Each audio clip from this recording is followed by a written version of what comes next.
Hello student, आप देख रहे हैं यूट्यूब चैनल फिजिक्स चर्चा विद आर के प्रजापति। तो पिछले वीडियो में हमने आपको वैद्युत आवेश संबंधी टॉपिक को समाप्त किया था, बहुत डीपली पढ़ के। इसके बाद इस यानी टॉपिक से संबंधित कुछ न्यूमेरिकल्स हैं जिन्हें हम संभवतः 2 वीडियो में समाप्त करेंगे। अब हम बात करते हैं कि इसमें जो न्यूमेरिकल्स हैं फर्स्ट वीडियो में, ये न्यूमेरिकल्स कुछ यानी कि सिंपल्स न्यूमेरिकल्स होंगे, लेकिन जिनको आपको बहुत अच्छी तरीके से समझना है और आगे के न्यूमेरिकल्स को सॉल्यूट करना है। तो इस तरीके से हम सॉल्यूशन करके सारे न्यूमेरिकल्स को सॉल्व करेंगे। और पिछले वीडियो में कुछ बहुत ही उम्दा किस्म के न्यूमेरिकल्स होंगे जो अच्छे यानी कि आपको नॉलेज भी देंगे, और दूसरी चीज उसमें बहुत ज़्यादा यानी कि कुछ चीज़ें ऐड भी की गई होंगी जो आपको न्यूमेरिकल्स की क्षमता बढ़ाने के लिए बहुत अच्छी चीज़ें होंगी। तो हम इस वीडियो में इस तरीके के न्यूमेरिकल इस आज के न्यूमेरिकल्स हैं उनको स्टार्ट करते हैं, लेकिन तब तक आप इस यानी चैनल को लाइक, सब्सक्राइब और शेयर अवश्य कर दें। तो हम बात करते हैं इसमें फर्स्ट वीडियो की, तो फर्स्ट न्यूमेरिकल की। तो फर्स्ट न्यूमेरिकल में देखिए, पहला न्यूमेरिकल क्या है आपका, एक आवेशित चालक में 4000 इलेक्ट्रॉन बाहुल्य में है। समझिएगा, एक कोई यानी कि चालक है, उसमें क्या है, आवेशित चालक में 4000 इलेक्ट्रॉन बाहुल्य में, यानी 4000 बाहुल्य का मतलब है यहाँ पर अधिक है, 4000 इलेक्ट्रॉन अधिक है। चालक पर उपस्थित कुल आवेश हमें क्या निकालना है, इस पर टोटल आवेश कितना है, कुल चार्ज कितना है, और उसकी प्रकृति बताइए। हमें 2 चीजों को इसमें ढूंढना है। और हम आपको बता दें, अगर यानी कि आप न्यूमेरिकल्स लगाना स्टार्ट कर रहे हो तो सबसे पहले पिछली यानी कि जो टॉपिक्स हैं उनको याद कीजिएगा, अच्छे से समझिएगा, इसके बाद आप न्यूमेरिकल्स लगाने के लिए बैठ जाइएगा। और इसमें हम लगाने के लिए तरीका भी बताएं किस तरीके से आपको न्यूमेरिकल्स लगाने हैं, तो उसको हम देखते हैं। तो हमने न्यूमेरिकल्स को पढ़ा और क्या लिखा उसमें, 4000 इलेक्ट्रॉन बाहुल्य में है। क्या दिया गया, 4000 इलेक्ट्रॉन बाहुल्य में है। अच्छा, यहाँ पर आप समझिए, 4000 इलेक्ट्रॉन बाहुल्य का मतलब 4000 इलेक्ट्रॉन अधिक हैं। तो इसमें दिया क्या गया है, हमें सबसे पहले यही पता करना होता है, इस सवाल में दिया क्या गया है, फिर हम इसके बाद पता करेंगे कौन सा फॉर्मूला लग सकता है। तो देखिएगा, इस सवाल में दिया गया 4000 इलेक्ट्रॉन यानी कि इलेक्ट्रॉनों की संख्या। क्या दिया गया है, इलेक्ट्रॉनों की संख्या। तो हम यहाँ इलेक्ट्रॉनों की संख्या को n से प्रदर्शित करते हैं, n इक्वल लिख लेते हैं कितने, 4000। कितनी संख्या है, 4000 है। अच्छा, निकालना क्या है, कुल आवेश। कुल आवेश मतलब टोटल आवेश को हम Q से प्रदर्शित करते हैं, क्योंकि कुल चार्ज कितना है, तो कुल आवेश निकालना है Q। और हमने एक फॉर्मूला पढ़ा है, वही Q बराबर, या आप इसको क्वेश्चन मार्क कर दीजिएगा कि Q हमें ज्ञात करना है। तो हम देखो कौन सा फॉर्मूला लगाएंगे, हमें क्या क्या दिया गया है, n दिया गया है, Q ज्ञात करना है। तो हम फॉर्मूला सिर्फ एक ही जानते हैं, क्वांटिजेशन के सिद्धांत के अनुसार, Q बराबर NE। तो हम यहाँ पर देखते हैं NE। अच्छा, यहाँ E कहाँ से आएगा, तो हम आपको बता दें, हमने आपको थ्योरी में प्रोटॉन, इलेक्ट्रॉन के आवेश, द्रव्यमान वगैरह बताए हुए थे। अगर नहीं आपको पता है तो आप इस चीज को नोट कर लीजिएगा कि यहाँ पर क्या है। तो क्या है, इलेक्ट्रॉन। तो इलेक्ट्रॉन का द्रव्यमान हम जानते हैं, हम वही द्रव्यमान, इलेक्ट्रॉन का आवेश भी जानते हैं, द्रव्यमान भी जानते हैं। यहाँ हमें आवेश की आवश्यकता है तो हम आवेश रखेंगे। तो देखो Q इक्वल n कितना है, 4000, और इंटू E का मान कितना होता है इलेक्ट्रॉन पर, 1.6 इंटू 10⁻⁻19। अब हम इसका केवल मल्टीप्लाई करना, आपका आंसर हो जाता है। तो इसका मल्टीप्लाई करेंगे, कितना हो जाएगा, 16×48 यानी 4.8। और यहाँ देखो हम 3 कैरी ले जाएंगे, 3 कैरी ले जाएंगे। तो यहाँ पर हम यहाँ 3000 इलेक्ट्रॉन नहीं है, 4000 इलेक्ट्रॉन है, इसलिए हम यहाँ क्या करेंगे, 16 चौको 64 करेंगे, यानी कि यहाँ पर कितना हो जाएगा, 6.4। अब देखिए, 3 आपकी बिंदियां हैं जो प्लस यानी कि घात बताती हैं, प्लस पावर बताती हैं, जबकि यहाँ क्या है, माइनस पावर है। तो 19 में से 3 कैरी सब्ट्रैक्ट हो जाएगी, कितनी बचेगी, 10 की पावर -16। समझिएगा, आप अगर यानी कि आप अपने हिसाब से सॉल्व कर सकते हो, क्योंकि आप जैसे 1.6 और 4 का मल्टीप्लाई करोगे तो इसकी 2 कैरी जाएगी, इसके बाद फिर यानी कि 64 होगा, इस तरह जैसा भी करना चाहो तो हम सीधा आपको बता दें 16 चौको 64 नहीं 6.4 लिख लिया, बचा आपके पास 3 कैरी, ये नहीं करना है तो हमने 3 कैरी क्या कर दिया 19 प्लस की कैरी होती है और यह किसकी है -19 माइनस की कैरी है। तो इस तरीके से दोनों की हम कैरियां क्या करेंगे सब्ट्रैक्ट कर देंगे तो हमारे पास आ जाएगा। लेकिन हाँ एक चीज अवश्य ध्यान रखिएगा कि किसी भी न्यूमेरिकल में वैल्यू निकालने के बाद अगर उसका मात्रक है तो मात्रक लिखना ना भूलें। तो इसका मात्रक क्या है कुल आवेश यानी क्यू है ना, तो आवेश पर आवेश का मात्रक क्या होता है कूलाम। आप हिंदी में लिख दो या प्रतीक से लिख सकते हैं। तो हमारे पास ये सॉल्यूशन एक फर्स्ट न्यूमेरिकल का हो जाता है। अब इसमें पहला पार्ट कहा था, दूसरा पार्ट क्या कह रहा है उसकी प्रकृति। अरे प्रकृति कैसी होगी, प्रकृति देखिएगा, प्रकृति में हमने आपको जब थ्योरी बताई थी तब आप समझ सकते हो क्या लिखा है इसमें। इलेक्ट्रॉन बाहुल्य में, बाहुल्य मतलब हमने आपको बता दिया क्या होता है बाहुल्य मीन्स अधिक, और जब किसी यानी कि वस्तु पर इलेक्ट्रॉन अधिक होते हैं, कमी नहीं है, जब अधिकता होती है तो कैसा होता है ऋणावेश होता है और कमी होती है तो धनावेश होता है। इसी प्रकार से इसमें क्या है बाहुल्य यानी अधिकता है तो क्या है यहाँ पर आवेश कैसा है चार्ज होगा ऋण आवेश, ऋण आवेश। इस तरीके से आपके दोनों आंसर हो जाते हैं। तो इस प्रकार से आपके दोनों आंसर प्राप्त हो जाएंगे। अब हमें एक चीज का ध्यान रखिएगा, कभी कभी क्या होता है कोई छात्र आज सवाल जल्दी जल्दी पढ़ते हैं और कोई बड़ा सवाल नहीं है खैर, लेकिन फिर भी जो 2 नंबर का सवाल होता है उसमें आपकी यानी मिस्टेक्स हो सकती हैं। कैसे कि जल्दी से सवाल पढ़ा, हमने देखा आवेश ज्ञात करना है, आपने जस्ट आवेश फॉर्मूला लगाया क्लियर हो गया, आवेश निकल गया, आपने उसको वहीं छोड़ दिया, हमने उसको ध्यान नहीं दिया या आपने उसको ध्यान नहीं दे पाए कि इसमें पूछा और क्या गया था। तो हमें एक एक शब्द को ध्यान से पढ़ना होता है और हमको उसको क्लियर करना होता है। तो यहाँ पर देखिए प्रकृति भी पूछी हुई है तो हमने इसलिए इस पर प्रकृति निकाली। अगर आपके में नहीं पूछता है तो आप बिल्कुल मत निकालिएगा, यानी कि जो जितना पूछा जाता है आप उतना ही शेष कीजिएगा। तो इस प्रकार से ये न्यूमेरिकल समझ में आ गया होगा। अब बात करते हैं दूसरे न्यूमेरिकल की। तो दूसरा न्यूमेरिकल देखिए 3 लिथियम 7 जो दिया गया है, नाभिक पर कूलाम में आवेश की गणना करना है। हमें क्या निकालना है, यहाँ पर भी टोटल आवेश निकालना है, लेकिन कुछ सवाल भिन्न है, इस सवाल से कुछ भिन्न है। तो इस प्रकार के जब भी आपको तत्व दिए जाए और उनकी यानी कि वैल्यू दी जाए तो हमें सबसे पहले उनका परमाणु क्रमांक पता होना चाहिए।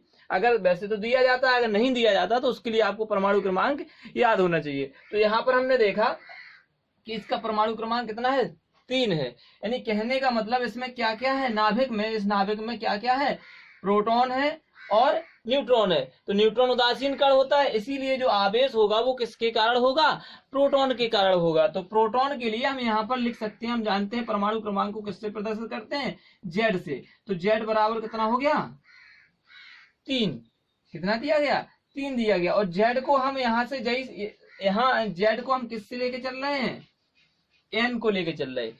हम इसको यही मानेंगे कि एन यानी प्रोटॉनों की संख्या ही है परमाणु क्रमांक, इसीलिए हम एन लिख सकते थे, लेकिन हम जेड मोस्टली लिखते रहते इसलिए जेड लिख दिया। अगर आप एन लिखना चाहते हो तो कोई उसमें ज्यादा त्रुटि नहीं है। तो आपको समझ में आ गया होगा कि हमें किससे मतलब था, सिर्फ और सिर्फ परमाणु क्रमांक से मतलब है इसमें। तो हमने परमाणु क्रमांक किससे निकाल लिया और हमने जेड यहाँ लिख लिया। हमें क्या चाहिए टोटल आवेश चाहिए, क्या टोटल आवेश मतलब क्यू। तो यहाँ Q कितना होगा, Q बराबर फॉर्मूला आएगा Ne। बस यहाँ क्या है प्रोटॉन होगा, यहाँ आप EP भी लिख सकते हैं ऐसे करके सिंबल के रूप में कि प्रोटॉन है। तो देखिए N की जगह क्या होगा Z, तो हम इसको फॉर्मूले को इस तरीके से भी बना सकते हैं ZE। तो इसमें वैल्यू रखेंगे सिर्फ हम 3 इंटू ई का मान हमने आपको पहले भी बताया था, प्रोटॉन जो इलेक्ट्रॉन होता है उसका मान कितना होता है 1.6 इंटू 10⁻⁻⁹ कूलम, लेकिन ऋण आवेश होता है। और प्रोटॉन पर कितना होता है प्लस चार्ज, लेकिन सेम चार्ज होता है। जो इलेक्ट्रॉन का होता है वही आपका आवेश प्रोटॉन पर होता है, लेकिन इसकी प्रकृति अलग होती है। तो इसकी प्रकृति कैसी होती है धनात्मक प्रकृति होती है प्रोटॉन की। तो हम यहाँ पर लिखेंगे 1.6 इंटू 10⁻⁹ तो यहाँ मल्टीप्लाई करेंगे तो यहाँ हो जाएगा 4.8 इंटू 10⁻⁻⁹ कूलाम। तो हमने आपको पहले बताया था कि आप मात्रक लिखना ना भूलें। इस प्रकार से अगर यहाँ पर प्रकृति पूछता तो आप बता सकते थे कैसी होगी, प्रोटॉन कैसा है धनावेशित कण है, इसलिए आप इसका यानी कि प्रकृति बता सकते थे। तो प्रकृति बताने के लिए हम चिन्ह का उपयोग कर सकते हैं, अन्यथा आपको परिमाण में माइनस प्लस के चिन्ह की आवश्यकता भी नहीं है कूलाम के नियम में। तो इस प्रकार से आपका दूसरा सवाल थोड़ा सा अंतर था, याद रखिएगा कि इस तरीके से सवाल अगर कोई भी होता है तो आपको इस तरीके से सॉल्यूशन करना है। आपको एक एक सवाल बड़े ही क्रमबद्ध तरीके से बताया जाएगा और एकदम नहीं क्लियर करके बताया जाएगा। अब हम बात करते हैं तीसरे सवाल की। तो तीसरे सवाल को देखिएगा, पहले पढ़ते हैं क्या लिखा। यदि शुद्ध जल का परावैद्युतांक 81 है। हमने जब डेरिवेट किया था तो एक एप्सिलॉन नॉट आया था और एक नियतांक आया था। जो नियतांक था कूलाम नियतांक या समानुपाती नियतांक, उसको हमने क्या, उसमें निकला था आपका एप्सिलॉन नॉट परमिटिविटी। और इसके बाद लास्ट में जब माध्यम आ जाता है, कोई मीडियम आ जाता था, तो हम उसको के से लिख के एक हमने फॉर्मूला निकाला था। जैसे हमने फॉर्मूला इसमें निकाला था, इक्वल एफ बराबर 1/4 pi epsilon naught Q1 Q2 upon R square. लेकिन जब माध्यम आ गया था, मीडियम आ गया, तो हमने यहाँ पर आपको क्या लगाया था, के। तो यही आपका परावैद्युतांक है, यानी कि के का मान बढ़ने पर बल का मान घटता है। के का मान बढ़ने पर बल का मान घटता है। तो वो तो आगे की चर्चा होगी, लेकिन इसमें बात करते हैं। तो हमारे पास क्या दिया गया है, के दिया गया है। तो हम सबसे पहले लिख लेंगे क्या दिया गया है, यहाँ के दिया गया है। के कितना है, 81। इसके बाद अब हमने एक फॉर्मूला हमने कूलाम के नियम में निकाल भी दिया था या बता भी दिया था परावैद्युतांक के लिए, कि यहाँ पर हमने देखा था कि इसको क्या कहते हैं, दोनों को मिला के क्या बन जाता था, एप्सिलॉन। सिर्फ एप्सिलॉन या एप्सिलॉन आर से ही प्रदर्शित करते हैं। तो इन दोनों के बीच देखना था हमें, यानी कि हमने बताया था आपको, इसको हमने फिर फॉर्मूला में ऐसे लिख के बताया था 1/4 पाई एप्सिलॉन सिर्फ और Q1 Q2 upon R square, इस तरीके से फॉर्मूला बताया था। इसका मतलब है कि जो एप्सिलॉन है उसका वो किसके बराबर होगा, के एप्सिलॉन नॉट के। जो एप्सिलॉन की वैल्यू है वो किसके बराबर होगी, के एप्सिलॉन नॉट की। इसका मतलब है हमारे यानी कि न्यूमेरिकल में कौन सा फॉर्मूला लगेगा, यही फॉर्मूला लगेगा। तो हम यहाँ लिखते हैं एप्सिलॉन बराबर के एप्सिलॉन नॉट। अच्छा, अब यहाँ देखिए एप्सिलॉन नॉट, हम आपको फिर से अवगत करा दें कि कुछ वैल्यू आपको याद रखनी पड़ेगी। जैसे कि एप्सिलॉन नॉट की वैल्यू है, आवेश की वैल्यू है, आवेश का, प्रोटॉन का द्रव्यमान वगैरह याद रखना पड़ेगा। न्यूमेरिकल में आता जाएगा, आप इनको एक कॉपी में आपने जो नोट बनाई है उसमें लिख सकते हो, या लिखते हुए क्रम से बनाते चले नोट। तो एप्सिलॉन हम यहाँ के का हमें सिर्फ मल्टीप्लाई करना है। देखो 81 इंटू कितना होगा इसका मान 8.85, 8.85 भी रखते हैं और कभी कभी इसको 8.86 से भी लेके चलते हैं। आप इसमें कंफ्यूज मत होइएगा कि आपका क्या दिया गया है, ये आपने 5 रख दिया या 6 रख दिया, आप कोई भी रख सकते हो, नो डाउट। थोड़ा सा पॉइंट में डिस्टर्ब होगा, इसके अलावा आपका आंसर में कोई डिस्टर्बेशन नहीं होगा। तो हमने इसको 86 लिख दिया, 10 टू दी पावर कितना हो जाएगा, -12। कितना हो गया, इतना। यानी कि इसके बाद हम इसको जब सॉल्यूशन करेंगे, इसका 81 और इसका मल्टीप्लाई करेंगे, इसके बाद जो वैल्यू आएगी 12, यानी कि हम दशमलव को अपना यानी कि एक लेवल में लाएंगे, जो व्यापक रूप है एक अंक बाद दशमलव को उसमें लाएंगे, और जो भी आंसर आएगा उसको हम लिख के तो देखिएगा। तो हम इनको मल्टीप्लाई करेंगे तो कितना हो जाएगा, इसका मल्टीप्लाई होगा 717.66 10 टू दी पावर -12।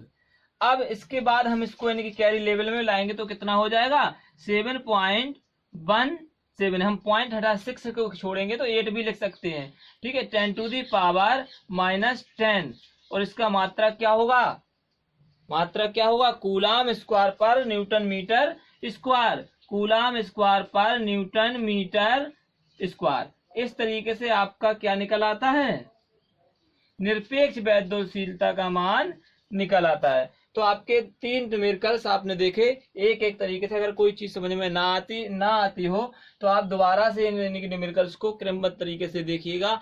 आपका न्यूमेरिकल और आपको न्यूमेरिकल सबसे सरल लगेंगे। लगाना कैसे है, कितना सरल है, बस आप थोड़ा सा मन लगा के इन न्यूमेरिकल्स पर क्रमबद्ध तरीके से ध्यान रखिएगा।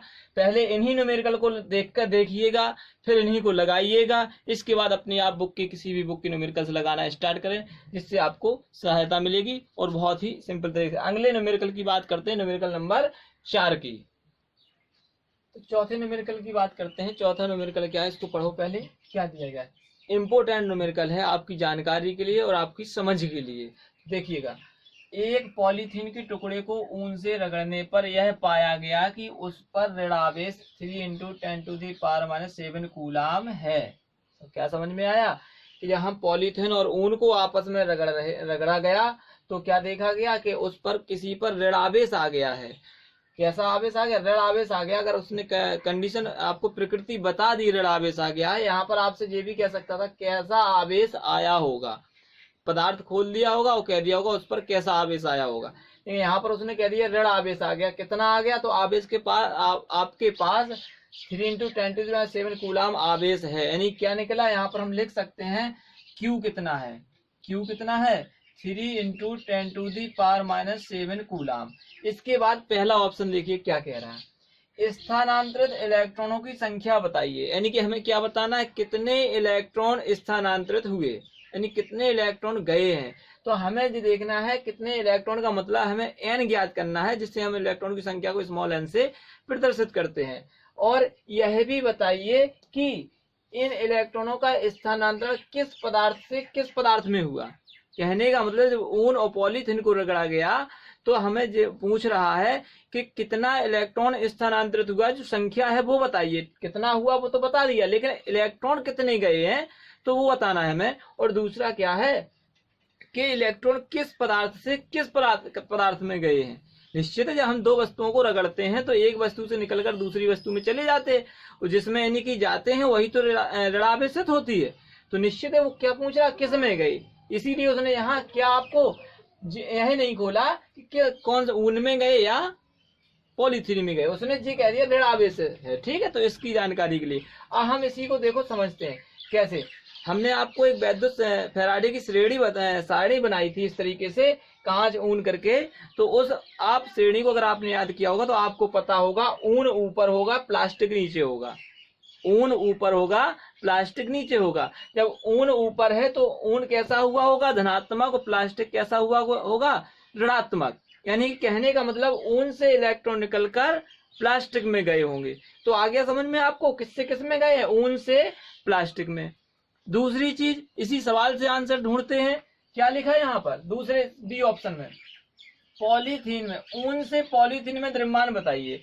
अब यहाँ पर कह रहा है, उसने खोल दिया कि ऊन से पॉलीथीन में द्रव्यमान का स्थानांतरण हुआ, अर्थात वो वह यही कह रहा है कि हम इसको समझ सकते हैं कि जो आवेश है वो ऊन से पॉलीथीन में गया। आवेश जो है वो किस में गया, ऊन से पॉलीथीन में गया। द्रव्यमान का पता नहीं है क्योंकि हम आगे देख पढ़ेंगे और सॉल्व करेंगे तो बात बताएंगे, लेकिन ये तो कंफर्म हो गया कि आवेश ऊन से पॉलीथीन में ही गया होगा। दूसरी चीज, इन सारी चीजों को छोड़ के हम अपने यानी कि सिद्धांत पर आते हैं। हम सारणी को याद करेंगे और बता सकते हैं किससे किस में गया होगा। तो हम यहाँ लिख सकते हैं क्या, पहले हम इसको सॉल्व करें कि इलेक्ट्रॉनों की संख्या बताइए, यानी कितने इलेक्ट्रॉन है। तो देखो Q तो आपके पास है, N ज्ञात करना है। इसके बाद आपको क्या लिखना है यहाँ पर, N अपॉन क्या होता है Q बराबर, आपने जो फॉर्मूला पढ़ा है Q बराबर NE, तो N बराबर कितना निकल के आएगा, Q अपॉन E। आप डायरेक्ट अगर फॉर्मूला यानी कि याद कर सकते हो, डायरेक्ट ये वाला फॉर्मूला, दोनों फॉर्मूले एक दूसरे के व्युत्क्रम में होते जो फॉर्मूले, उनको याद करते रहिएगा। तो N बराबर Q अपॉन E। तो हम यहाँ वैल्यू रखते हैं, Q का मान कितना है 3 × 10⁻⁷ कूलाम, और यहाँ मात्रक नहीं लिखेंगे। और क्या है E का मान हम जानते क्या है, इलेक्ट्रॉन। तो कैसा होगा, ऋणावेश, यानी 1.6 × 10⁻⁹। अब हम क्या करेंगे, माइनस जो पावर है उसको ऊपर ले जाएंगे। तो यहाँ कितना हो जाएगा, पॉइंट हटाया 30 हो गया, कह सकते हैं हम 30/16। और यहाँ कितना हो जाए 10⁻⁷, और -19 ऊपर ले जाएंगे, हम कैरी इनवर्स करेंगे तो क्या हो जाएगी +19। तो यहाँ पर हम भाग देंगे 16 एकम 16, इस तरीके से भाग देंगे। तो देखते हैं, तो यहाँ पर जब हमने भाग दिया तो कितना है 1.875 इंटू, देखो कैरी घटाइएगा, 19 में से 7 जाएंगी, प्लस की कितनी बचेगी 12। अब इलेक्ट्रॉन की संख्या का कोई मात्रक नहीं होता है, इसलिए हम सीधा n बराबर इतना लिख पाएंगे। तो आपका पहला आंसर समझ में आ गया होगा। जो सवाल है उसमें आप समझिएगा कि बहुत ही मतलब अच्छा सवाल है, बहुत सारी चीजें हमें इससे अवगत होगी और इनसे रूबरू होंगे, तो इसलिए हम इसको समझते हैं इस तरीके से। तो पहला आपका हो गया। अब इसमें एक और पूछा गया है, यह भी बताइए कि इलेक्ट्रॉन का स्थान किस पदार्थ से किस में हुआ। तो आप क्या लिख सकते हो, ऊन से प्लास्टिक में यानी पॉलीथीन में, पॉलीथीन में। तो ये आपका एक ए पार्ट पूरा कंप्लीट हो गया। अब हम बात करते हैं बी पार्ट की। देखिए बी पार्ट हमने आपको बताया भी था वीडियो में, द्रव्यमान स्थानांतरित के लिए क्या कह रहा है, ऊन से पॉलीथीन में द्रव्यमान स्थानांतरित होगा। कहने का मतलब जो आवेश गया वो ऊन से पॉलीथीन में गया, यानी कि कितना आवेश तो पता चल गया, कितना उसने बताया था इलेक्ट्रॉन की संख्या कितनी है, लेकिन अब कितना द्रव्यमान, पहले तो उसने यही पूछा है गया स्थानांतरित हुआ, सिर्फ इतना कहा है, हुआ कितना हुआ या नहीं है। तो यहाँ हम ऐसे भी कह सकते हैं स्थानांतरित हुआ और हुआ तो कितना हुआ, इस तरीके से भी हम इसको आगे बढ़ा सकते हैं। तो इस तरीके से कहने का तात्पर्य यानी कि पॉलीथीन में स्थानांतरित हुआ तो हुआ, और यानी कि हुआ भी तो कितना हुआ। तो इस तरीके से हम देखते हैं। अब हुआ कि नहीं हुआ इसकी बात करते हैं।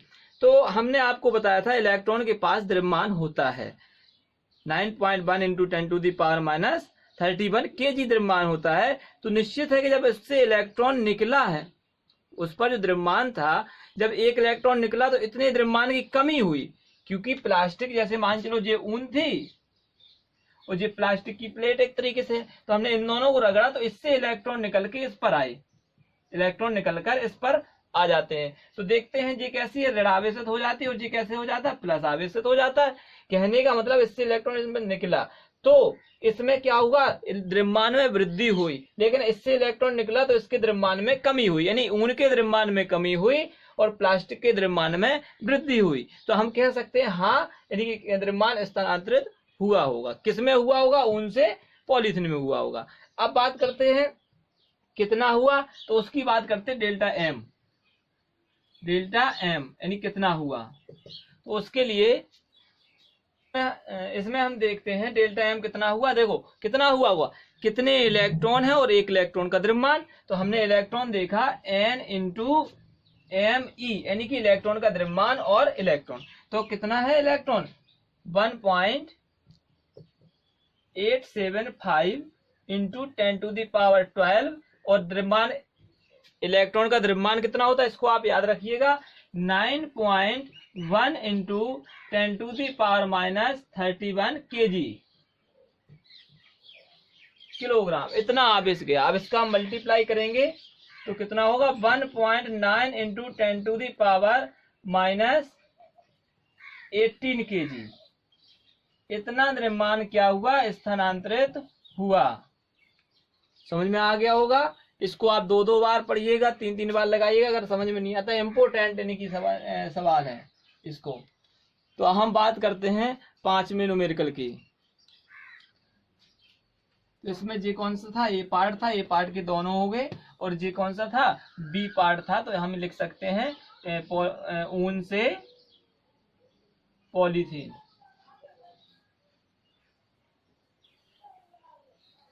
पॉलीथीन में हुआ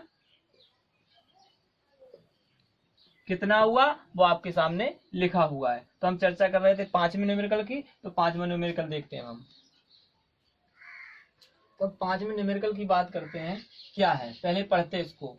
2 वैद्युतरोधी आवेशित तांबे के गोले दिए गए हैं। गोलों को ए तथा बी के केंद्रों के बीच की दूरी कितनी है, 50 सेंटीमीटर है। जैसे कि मान लिया हमने एक गोला जो दिया गया है, दूसरा गोला आपका इस तरीके से दिया गया है। तो इन दोनों के बीच की दूरी कितनी है, 50 सेंटीमीटर है। इन दोनों के बीच की दूरी, दोनों गोलों के बीच की दूरी। अब यह ए गोला है और ए कौन सा है, बी गोला है। अब इन पर आवेश कह रहा कितना है, 6.5 इंटू 10⁻⁻7। इस पर भी उतना ही है, 6.5 इंटू 10⁻⁻7। इस तरीके से दिया गया है। तो कह रहा इनके बीच कितना प्रतिकर्षण बल लगेगा। समझ में आ गया। 2 आवेश यानी गोले के नाम दिए गए हैं, 2 आवेशों के नाम ए और बी हैं, जिनकी वैल्यू दी गई है और बीच की दूरी दी गई है। तो आपको सीधा सीधा कूलाम का नियम लगाना है, क्योंकि Q1 Q2 और ये क्या हो जाएगा आपका R हो जाएगा। तो हम यहाँ लिख लेते हैं पहले सवाल के लिए, Q1 की जगह गोला ए है इसलिए इतना लिख लिया 6 हम दोनों इक्वल है तो एक साथ लिख देते हैं, QB 1.6 6.5 इंटू 10⁻⁻⁷ कूलाम। ठीक है, इस तरीके से हो गया। और अब हम देखते हैं बीच की दूरी यानी आर कितना है 50 सेंटीमीटर।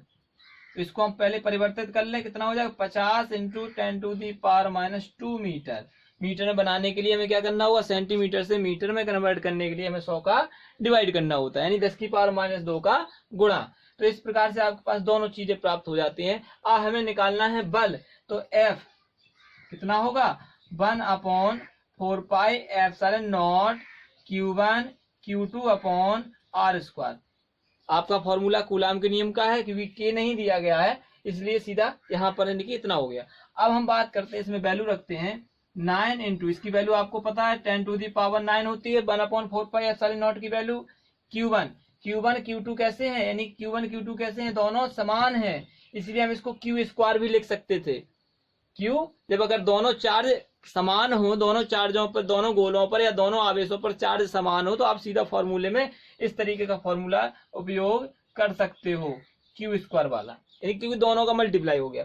तो इस प्रकार से हम इसमें कर सकते हैं इनटू, कितना हो जाएगा 6.5 इंटू 10⁻⁷ का होल स्क्वायर, और अपॉन कितना हो जाएगा 50 इंटू 10⁻⁻2 का होल स्क्वायर। इसको कैलकुलेट कर लो पहले एक बार खोल के, 9 इंटू 10⁻9 इंटू कितना होगा इसका स्क्वायर कितना होगा 25 और 42 यानी 42.25 होगा, तो 42.25 इंटू कैरी कितनी हो जाएगी, 2 गुनी हो जाएगी, 14 हो जाएगी यहाँ पर। और नीचे देखिए 50 का स्क्वायर कितना हो जाएगा 2500 इंटू 10⁻⁻4। तो अब इसको हम और एक बार सॉल्व कर लेते हैं।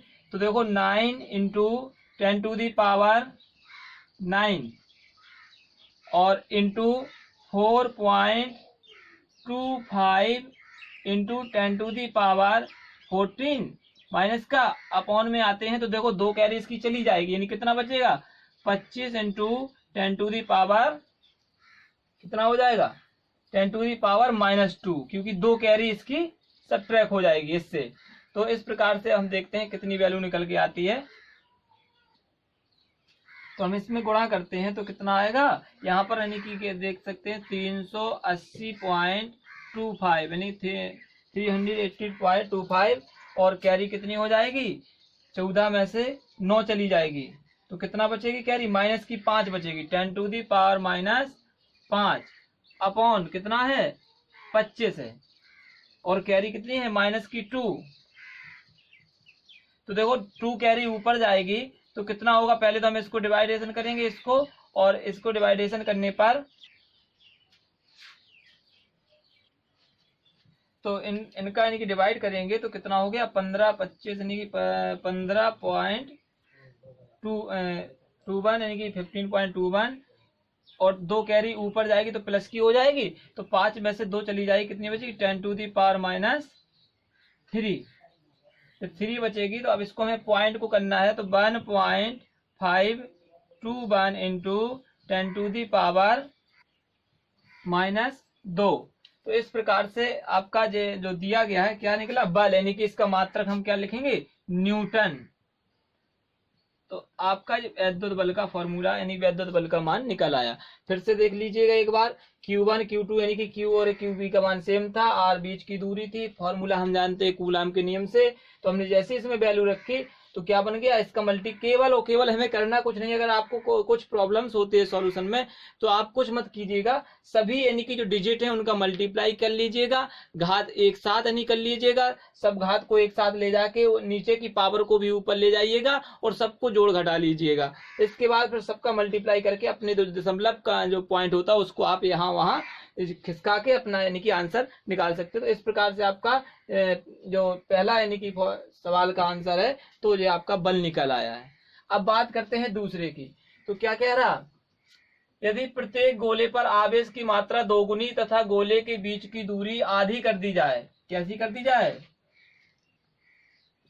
आधी कर दी जाए, तो प्रत्येक गोले पर कितना बल लगेगा। तो हम बात करते हैं दूसरे सवाल की। देखो द्वितीय आपको जो ऑप्शन दिया गया उसको आप अपने तरीके से, देखो कुछ चीजें होती है जिनको हमें समझ के करना होता है, अगर नहीं आती तो आप बेसिकली कीजिएगा तब भी आपका आंसर हो जाएगा। जैसे कि अब आपको दूसरा सवाल लगाना, तो उसने क्या कहा, यदि प्रत्येक गोले पर आवेश की मात्रा 2 गुनी कर दी जाए, यानी कि QA और QB कितना, यानी कि दो गुना, यानी 65 का 6.5 का 2 गुना करना है, हमें सिर्फ इसमें 2 का मल्टीप्लाई करना है, तो आपका QA और QB प्राप्त हो जाएगा। इसके बाद आगे क्या कह रहा, बीच की दूरी आधी कर दी जाए, यानी कि जो R दिया गया था 50, उसका आधा कर दिया जाए, आधा का मतलब 25 सेंटीमीटर कर दिया जाए।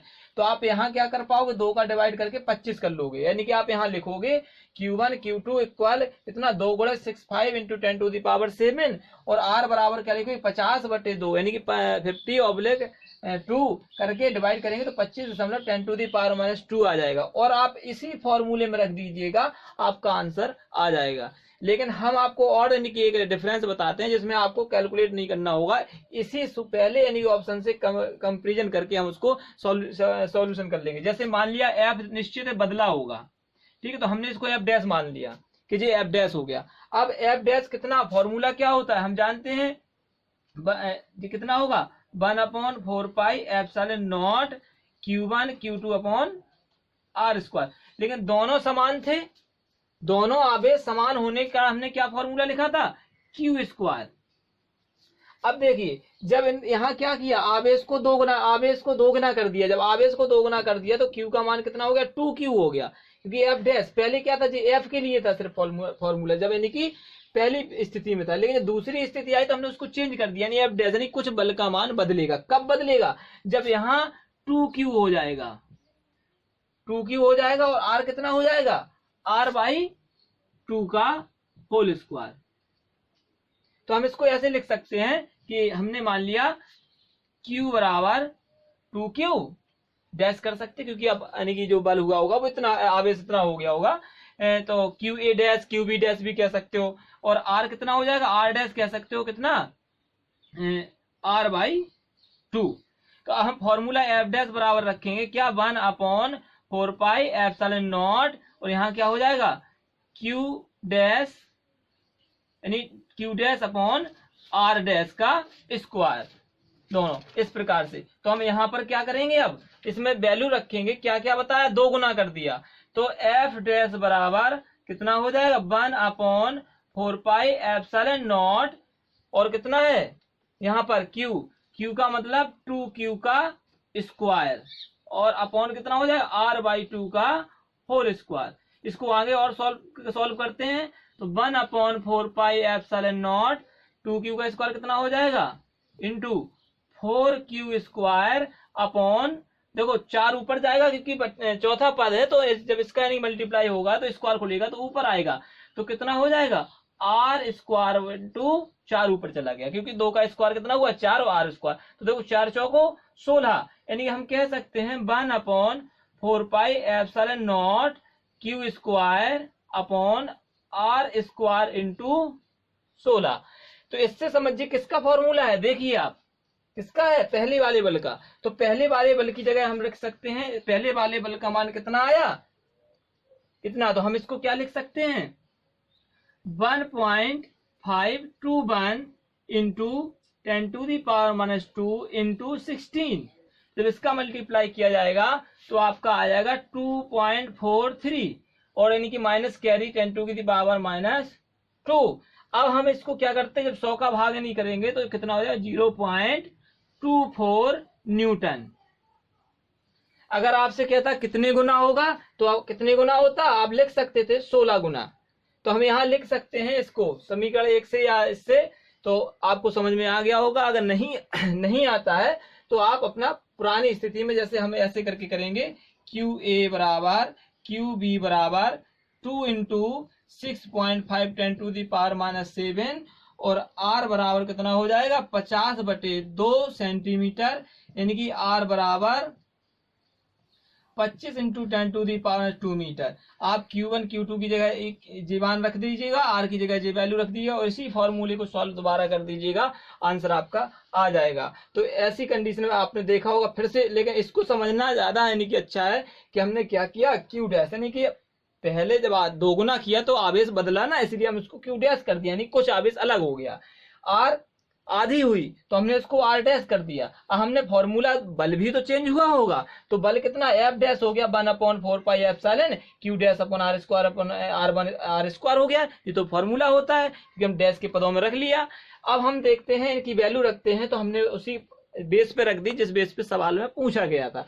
तो 2 गुना आवेश था तो 2q रख दिया, त्रिज्या दूरी आधी थी तो r/2 कर दी। जब इनका सॉल्यूशन किया तो हमें पता चला कि बल कितना अधिक होगा, 16 गुना, क्योंकि ये तो वही बल है जो पहले लग रहा था, लेकिन इसका 16 गुना अधिक हो गया। तो 16 गुना अधिक हो गया तो हमने उसी बल का मान रख दिया और मल्टीप्लाई करके इसको निकाल लिया। अब देखते हैं तीसरा पार्ट। तो तीसरे पार्ट के लिए हमें थोड़ा इरेज करेंगे, इसके बाद फिर देखेंगे, थोड़ा सा इरेज करेंगे क्योंकि हम चाहते हैं कि इसी से आपके सारे तीनों न्यूमेरिकल्स हो जाएं, लेकिन आपको ध्यान से लगाना है और एक एक न्यूमेरिकल को अपनी कॉपी में बड़े कायदे से लगाते चलिएगा जिससे आपको कंफ्यूजन ना हो और न्यूमेरिकल अच्छे से समझ में आते रहें। तो हम इसको थोड़ा सा इरेज करते हैं।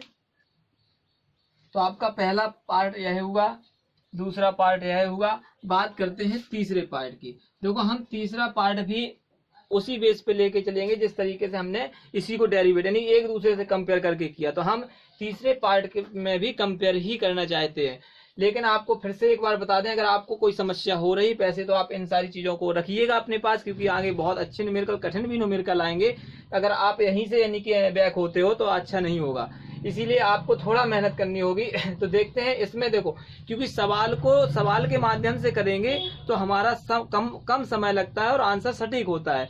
क्योंकि आप अगर इस सवाल को दोबारा से कैलकुलेशन करते, कहीं कैलकुलेशन में समय लगेगा और कहीं त्रुटि भी हो सकती थी, लेकिन हमने सीधा वैल्यू रखी और 16 का मल्टीप्लाई कर दिया, दैट इज इजी, बहुत इजी है।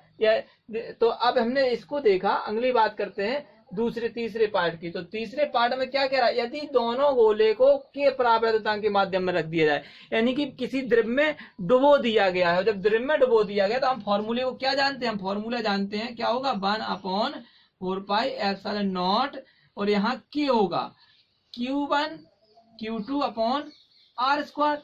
लेकिन सारी चीजें सेम है, वही आवेश वही सब है, केवल पानी यानी किसी द्रव में डुबो दिया उनको उतनी ही दूरी पर रख के। तो देखिएगा तो यहाँ पर सब सेम होगा, क्यों, क्योंकि यहाँ Q1 Q2 तो वही होगा, तो Q स्क्वायर ही होगा, Q स्क्वायर ही होगा। लेकिन क्या अंतर आया, केवल K का डिवाइडेशन हो गया, K का डिवाइडेशन हो गया है। तो हम यहाँ पर क्या लिख सकते हैं, इसको F डबल डैश कह सकते हैं। तो F डबल डैश बराबर F अपॉन K, क्या हो गया, F अपॉन K। जैसे कि हम यहाँ पर भी लिख सकते थे F डैश बराबर कितना, F इंटू 16, क्योंकि ये किसका मान है, F का मान है। इसी प्रकार से हमने इसका इतना किसका मान है, मल्टीप्लाई में F का, और बटे में K लगा था, इसीलिए हमने क्या लिख दिया अपॉन के F। तो हम वैल्यू रखेंगे कितना, जो वैल्यू निकली थी, कितनी निकली 1.521 इंटू 10⁻⁻² अपॉन 80।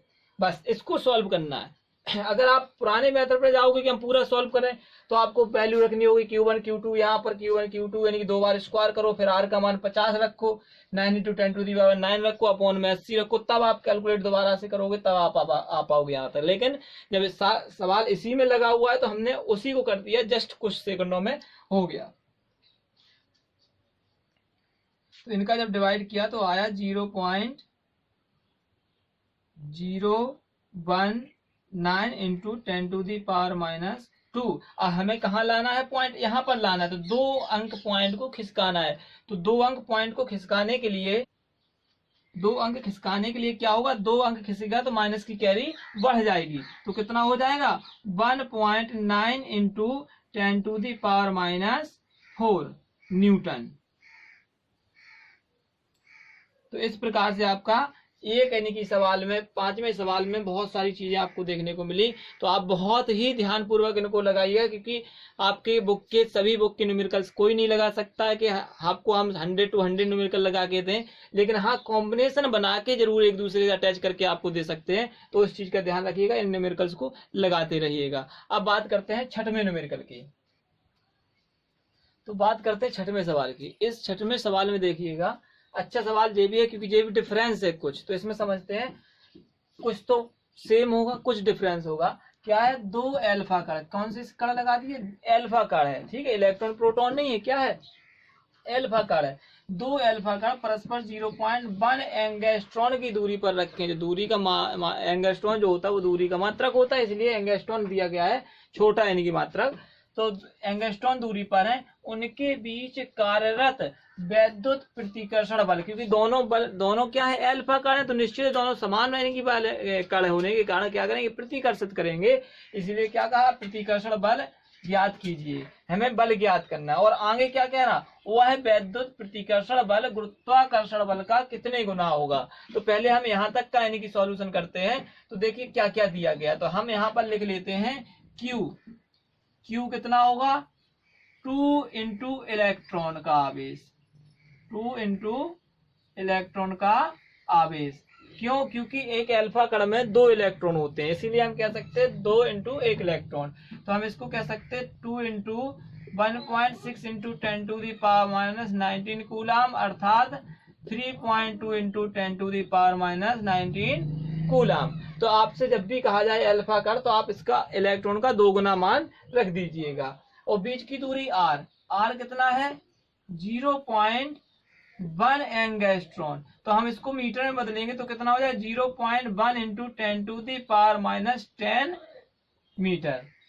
इसको और कैलकुलेट कर लें तो कितना पॉइंट जाएगा यहाँ, यानी कैरी बढ़ाएगा, तो सीधा लिख सकते 10 की पावर 11 मीटर। तो हमारे पास दोनों चीजें आ जाती हैं। अब हमें बल निकालना है, तो बल का फॉर्मूला देखिएगा कूलाम के नियम से। तो क्या होगा, F equal 1/4 pi epsilon not Q square, क्योंकि दोनों समान आवेश है, 2 है ना, इस तरीके से, अपॉन आर स्क्वायर। वैल्यू रखिए 9 इंटू 10 टू दी पावर 9, और क्यू का मान कितना है 3.2 into 10 to the power minus 10 का माइनस 19 का होल स्क्वायर, अपॉन आर का मान कितना है 10 की पावर 11 का होल स्क्वायर। अच्छा, इसको एक बार खोल लीजिएगा तो कितना हो जाएगा, 9 into 10 to the power 9 into 3.2 का स्क्वायर कितना होगा 10.24, यानी कि 10 24 होगा 32 का। इस प्रकार से यानी कि हम 2 अंक बाद पॉइंट आ जाएगा,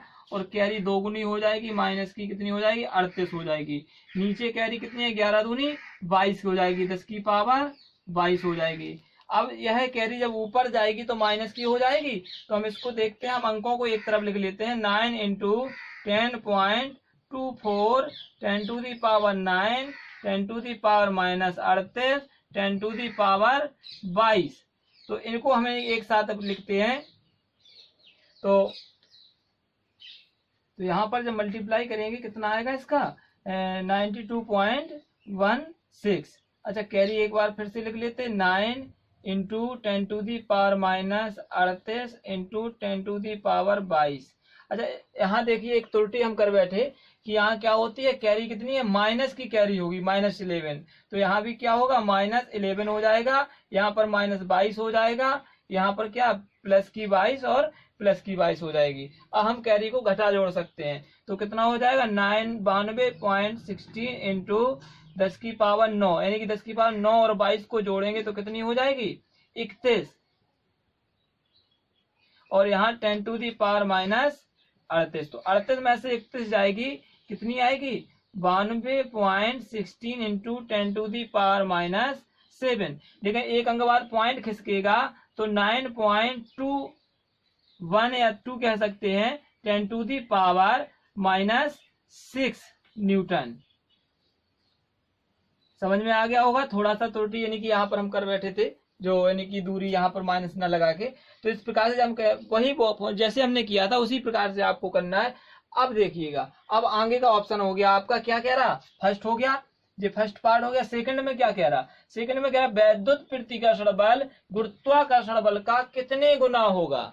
जो वैद्युत प्रतिकर्षण बल है वो गुरुत्वाकर्षण बल का कितने गुना होगा। तो पहले हमें इनकी गुरुत्वाकर्षण बल निकाल लें, क्योंकि हम इसको निकाल ही चुके हैं, तो इससे बेटर हम गुरुत्वाकर्षण बल सीधा निकाल के डिवाइड कर लेंगे। तो हम बात करते हैं गुरुत्वाकर्षण बल के लिए फॉर्मूला क्या होता है। तो हमने फॉर्मूला पढ़ा होगा, गुरुत्वाकर्षण बल Fg बोलते हैं, इसको क्या बोलते हैं Fe इलेक्ट्रिक फोर्स होता है। तो Fg कितना हो जाएगा, Fg हो जाएगा कैपिटल G और m1 m2 upon R square. लेकिन दोनों अल्फा कण है, इसीलिए यहाँ m1 m1 m2 m हो जाएगा, इसीलिए हम इसको भी क्या लिख सकते हैं m स्क्वायर लिख सकते हैं। अब हम इन दोनों में इसको भी सॉल्यूशन करते हैं, कितना होता है तो देखिएगा। तो गुरुत्वाकर्षण नियतांक का मान आपने फर्स्ट में पढ़ा होगा, कितना होता है 6.67 इंटू 10⁻⁻11। इसके बाद m का मतलब कितना, स्क्वायर लगा है तो m का मान कितना है, m क्या है एल्फा, m एल्फा कह सकते हैं। तो m एल्फा का यानी कि एल्फा कण का द्रव्यमान कितना होता है, इसको भी आप याद कर लीजिएगा, कितना होता है 6.6 इंटू 10⁻⁻27। तो ये तो हो गया होल स्क्वायर अपॉन r कितना था, तो हम r पहले ही देख चुके थे, कितना था एंगस्ट्रॉम में 10⁻⁻11 का होल स्क्वायर। अब आपको इस प्रकार से खोलना है 6.67 इंटू 6. इसको लिख लो 10⁻⁻11 into 6.6 into 10⁻27 into 6.6 into 10⁻⁻27 upon 10⁻⁻22। अब आप इन सबको कैलकुलेट करके आपका जो मान आएगा एफ जी का मान वो आप लिख लीजिएगा यहाँ पर। इसके बाद आपको क्या करना है, आप कर दीजिएगा F E upon F G, और एफ ई का मान जो होगा वो आप लिख के, और ऑब्लिक में कितना एफ जी का मान जो एफ जी लिखा है इसका मान लिख लेंगे।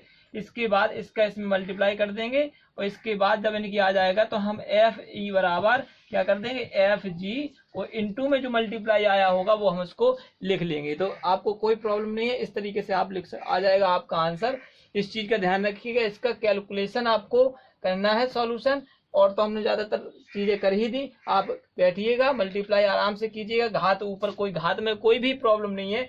घात 22 ऊपर जाएगी तो प्लस की हो जाएगी, 11, 27, 27 सारी कैरी जुड़ जाएंगी, तो सारी कैरी में से 22 कैरी क्या हो जाएगी सबट्रैक हो जाएगी, वो बचेगी माइनस की कैरी। जब माइनस की कैरी बचेगी और इन सब का मल्टीप्लाई होगा तो हम उसको क्या करेंगे, सब सॉल्यूशन करके से इसी प्रकार से जब मान निकल आएगा तो हम F E upon F G लिख के इस तरफ एफ ई का मान लिख देंगे, एफ जी का मान लिख देंगे। इसके बाद फिर हम इसमें क्या करेंगे एफ जी का क्रॉस मल्टीप्लाई कर देंगे और सॉल्व कर लेंगे, तो आपके पास आंसर आ जाएगा। अगर किसी प्रकार की त्रुटि या कोई प्रॉब्लम्स होती है तो आप कमेंट कीजिएगा, तो नेक्स्ट वीडियो में इसकी कैलकुलेशन भी करके आपको दिखा देंगे।